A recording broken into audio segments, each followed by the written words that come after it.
Hey, what's up everybody? Welcome to a new series I'm going to be doing here on my channel, and that is going to be covering, well, first of all, the Euros. Happy Euros. Euro 2020 is here, even though we're in 2021, so I don't know how that exactly works, but we're going to roll with it. So the first thing I'm going to be doing on this channel is covering Euros, and covering what I'm going to say is the match day takeaways. I'm going to pick one match per match day and really dive into that one specifically. I wish I had time to go over all the matches in depth, but I just don't at the moment. I work a full-time job and all that kind of stuff, so don't quite have the time to do that. But we will pick one per match day and really dive into it. And so today, the third and final game of the match day, and the one we're going to be diving into, is Russia and Belgium. So coming into that game, it was pretty clear that Belgium were probably the favorites, but a lot of people expected Russia to at least play their part in the game and make it difficult for Belgium, given that they advanced to the quarterfinals in the last World Cup. They had a lot of really talented young players on that team, a lot of them domestic based, which, you know, may or may not have had a factor in kind of how they were able to gel together. People thinking that might be a positive, maybe not necessarily on the day. But that one ended up being 3-0 to Belgium, which was kind of a surprise because I think everyone thought that Belgium was going to win the game, and maybe even by 3-0.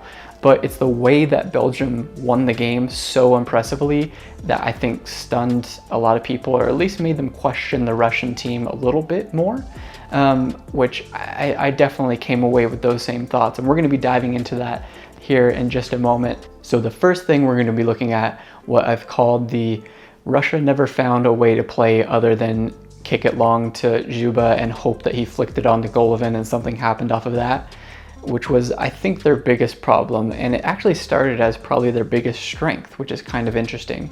I made a note in the 17th minute that when they were going about their offensive strategy, which was not really an offensive strategy, it was mostly try to counter. They're playing this 3-back, kind of a 5-back in defense, and really letting Belgium kind of build into that and control most of the possession. But they were having some spells of a little bit of success kicking it out to Dzyuba, hoofing it long and finding him and trying to work off of that. There were a couple good flicks off the Golovin where Golovin would gather the ball and kind of make a little bit of something happen. Unfortunately, there weren't enough Russian players coming on behind him to kind of to lay the ball off or have any kind of shooting opportunities. And once Belgium got back into position, Dzyuba was basically marked out of the game at that point. So it really didn't come into anything. But like I said, at the 17th minute, there were questions going on about how Belgium was going to handle this. There was definitely a weakness there on that left side where you had Thorgan Hazard essentially playing as a right or a left mid, a left wing back kind of in their 3-5-2 system.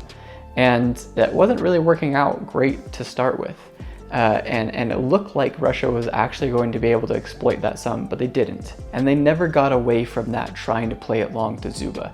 And I think that was their biggest downfall, because even when they would try to break and they would get successful interceptions or tackles on the defensive end and find ways to counter, they just never really were, because there was so much space between Dzyuba and the Russian players that were deep in defense, because they're playing this really low block.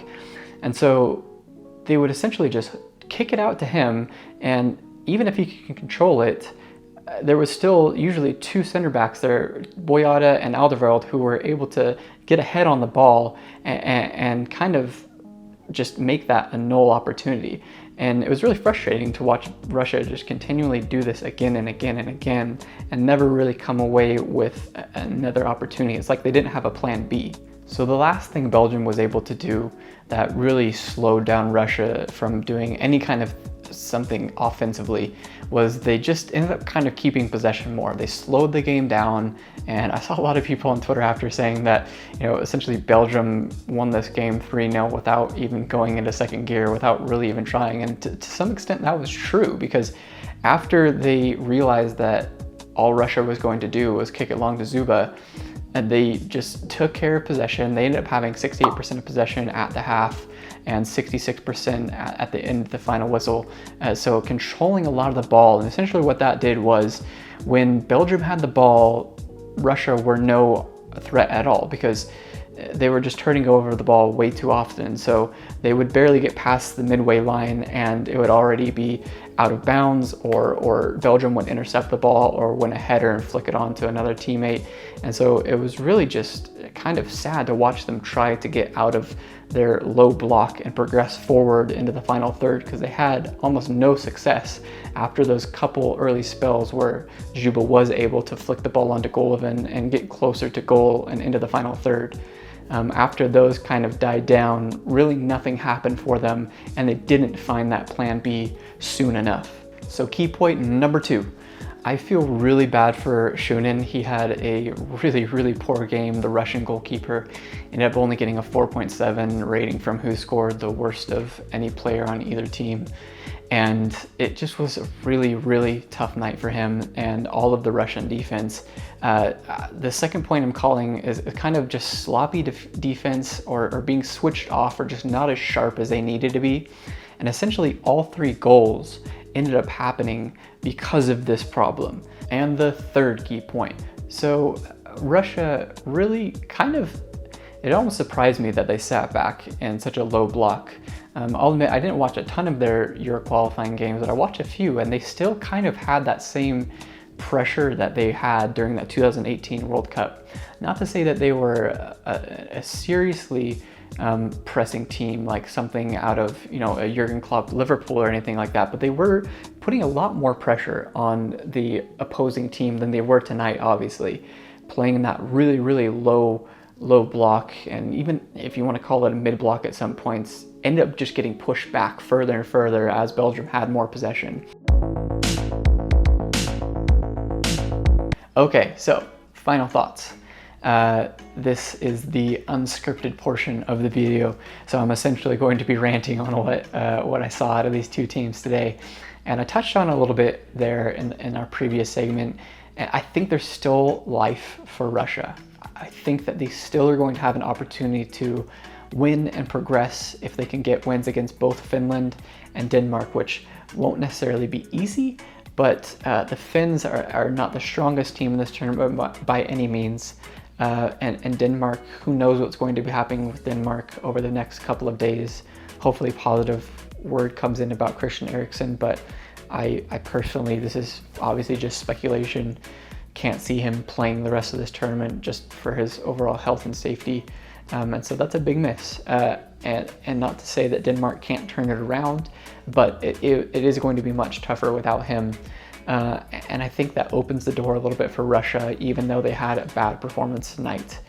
To look at Belgium a little bit more, of the overall picture, how I thought Belgium played today and how I think their chances are moving forward. Belgium was really good today, and I don't think it was just the opponent being bad.